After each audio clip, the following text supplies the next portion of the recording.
से अनंतनाग गडोल में security forces का ऑपरेशन अब भी जारी है। ऑपरेशन का आज 7वां दिन है। इलाके का मुहासरा भी लगातार जारी है और तलाशी अभियान भी लगातार जारी है। अनंतनाग गडोल में सिक्योरिटी फोर्सेस का ऑपरेशन जारी। ऑपरेशन का आज 7वां दिन। पूरे इलाके का मुहासरा भी लगातार जारी है। इसमें कोई कहीं से कमी नहीं बरती जा रही है। तो ये तस्वीर आप देख रहे हैं, ये गडोल कुकरनाग अनंतनाग की तस्वीरें हैं, जहां पर जब इस एनकाउंटर की, अभी तो ये ऑपरेशन जारी है, लेकिन जब इस एनकाउंटर की शुरुआत हुई थी, जब इस ऑपरेशन की शुरुआत हुई थी, तो शुरुआत में ही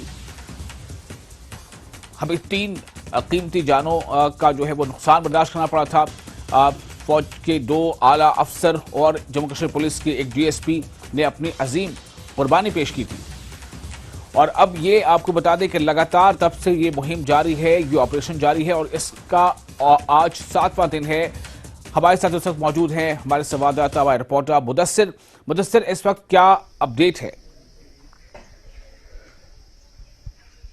बिल्कुल मिसाल, जिस तरह से गडोल एनकाउंटर की हम बात करेंगे तो ये आज 7वें रोज में दाखिल हो गया है और एक हफ्ते से जारी हम देख सकते हैं कि सिक्योरिटी फोर्स की यही कोशिश है, यही जदोजहद है कि जो वहां पर मिलिटेंट पनाह लिए हुए हैं और जिनके साथ जो एक्सचेंज ऑफ फायर हुआ था तो उनको जल्द से जल्द न्यूट्रलाइज किया जाए या उनका सुराग लगाया जाए। और इस सिलसिले में हमने देखा कि कल दिन भर जो है वक्फे से फायरिंग हुई और जो बम गिराए गए इस हाइड आउट पर लगातार, और जिसकी वजह से ये हाइड आउट जो है पूरी तरह से नष्ट हो गया है, बस्ट हो गया है। और ये कोशिश की जा रही है अब कि इलाके को सैनिटाइज किया जाए और उसके लिए बड़े पैमाने पर जो ऑपरेशन है वो अब भी जारी है और जिसमें फौज के साथ साथ जम्मू कश्मीर पुलिस और सीआरपीएफ की खिदमत भी तलब की जा रही है। और इसके अलावा जिस तरह से कल भी हमने देखा कि आसपास के इलाकों में जो ये मुहासरे का दायरा है उसको मजीद वसी कर दिया गया है और जो ऑपरेशन है उनको भी इंटेंसिफाई किया गया है। और इसके लिए जो है मजीद दरकार जो अमला था जो सिक्योरिटी फोर्सेज का, तो उसकी रीएनफोर्समेंट भी लगातार मंगाई जा रही है। तो ऐसे में कल देखा गया कि जो मिसिंग एक सोल्जर था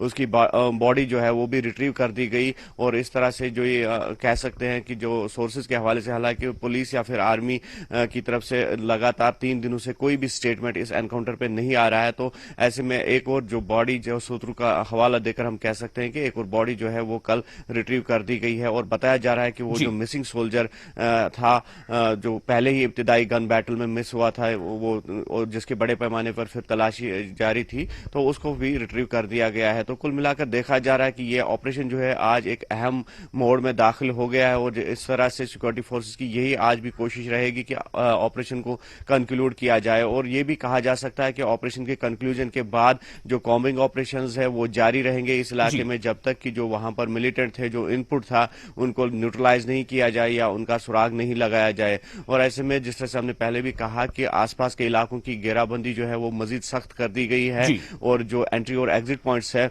वहां पर भी जो है ये मुहासरा बढ़ा दिया गया है। और जो रास्ते गडोल को जाने वाले रास्ते हैं वहां पर लगातार सिविलियन मूवमेंट को रेस्ट्रिक्ट बना दिया गया है। और कुल मिलाकर हम ये कह सकते हैं कि आज 7वें रोज भी ये ऑपरेशन जो है वो जारी रहेगा और ये उम्मीद की जा सकती है कि आज सिक्योरिटी फोर्सेस की तरफ से इस ऑपरेशन पे कोई बयान जो है वो सामने आएगा। ऐसे में ये भी तवक्का की जा रही है कि आर्मी एक प्रेस कॉन्फ्रेंस बुला सकती है, लेकिन इस बारे में भी कोई तस्दीक नहीं हो पाई है। सूत्रों के हवाले से ये कहा जा सकता है कि एक प्रेस कॉन्फ्रेंस में इस ऑपरेशन की डिटेल जो है वो पूरी शेयर की जाएंगी मीडिया के साथ।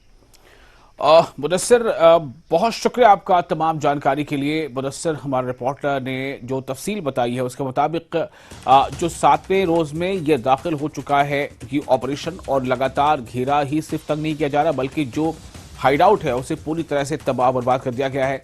ऐसे में बहुत ही कम गुंजाइश बचती है दरअंदाजों के लिए या दहशतगर्दों के लिए कि वो वहां से बच निकल कर या जिंदा बच कर बाहर जाएं, लेकिन इसकी तस्दीक अभी होना बाकी है। और साथ ही आज इम्कान है कि आज पुलिस या आर्मी की तरफ से कोई प्रेस कॉन्फ्रेंस भी हो और इस बारे में मजीद जानकारी दी जाए।